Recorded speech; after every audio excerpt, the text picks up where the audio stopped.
ताजे अंगूरों में 80% पानी है तथा सूखे अंगूरों में 10% पानी है। यदि सूखे अंगूरों का भार 250 किलोग्राम हो तो ताजे अंगूरों का भार कितना होगा, ये हमें बताना है। तो देखिए कैसे बताएंगे, लिखते हैं इसका हल। फल में क्या होता है, एक तो पल्ब होता है और एक वाटर यानी गुद्दा और पानी होता है किसी भी फल में। और यहाँ पे फल है हमारा अंगूर, ठीक है। और अंगूर भी दो तरह का दे रखे, एक तो ताजा और एक सूखा, ठीक है। अब इसने क्या कहा, ताजे अंगूर में पानी 80% है। 80% को फ्रैक्शन में बदलो, 80/100 करोगे आप। 20 पे काटता हूं, 20 चौके 80, 20 पंजा 100।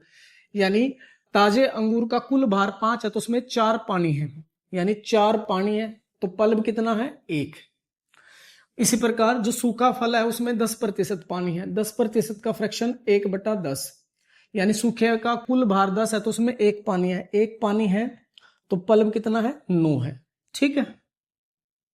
अब बात सुनिए, अब कोई भी चीज जैसे कोई फल है, एक ताजा हम दुकान से लेके आते हैं और यदि 2-4 दिन रखे रहे तो उसका थोड़ा पिचक जाता है। तो उसका कारण क्या होता है कि उसमें पानी यानी रस सूख जाता है, यानी रस क्या हो जाता है, वाष्पीकृत हो जाता है। लेकिन जो उसका गुद्दा है वो एज इट इज रहता है।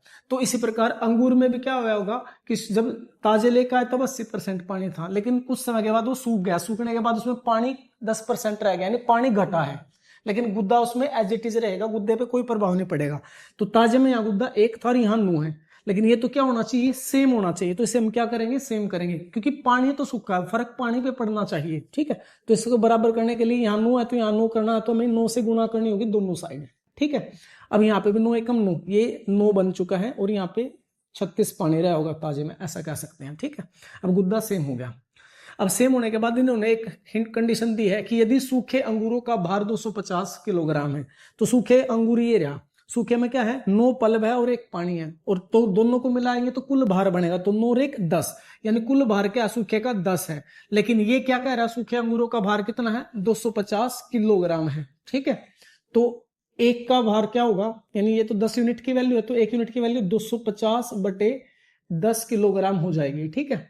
और हमें बताना क्या है, ताजे अंगूरों का भार बताना है। तो ताजे अंगूरों का भार 9 और 36, यानी 9 पल्ब है और 36 पानी है, वाटर है। तो इन दोनों को मिलाने से ताजे अंगूरों का भार पता चलेगा। तो 9 और 36, हाँ 9 और 36 कितना हो जाएगा, 45 हो जाएगा। तो हमें 45 यूनिट का मान बताना है, 1 यूनिट का मान नहीं है, तो 45 का निकालने के लिए क्या करेंगे, गुणा 45 करेंगे, इतना किलोग्राम आ जाएगा हमारा।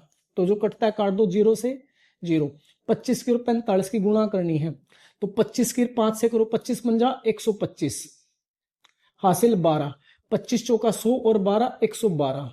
तो ताजे अंगूरों का भार कितना है, 1125 किलोग्राम है।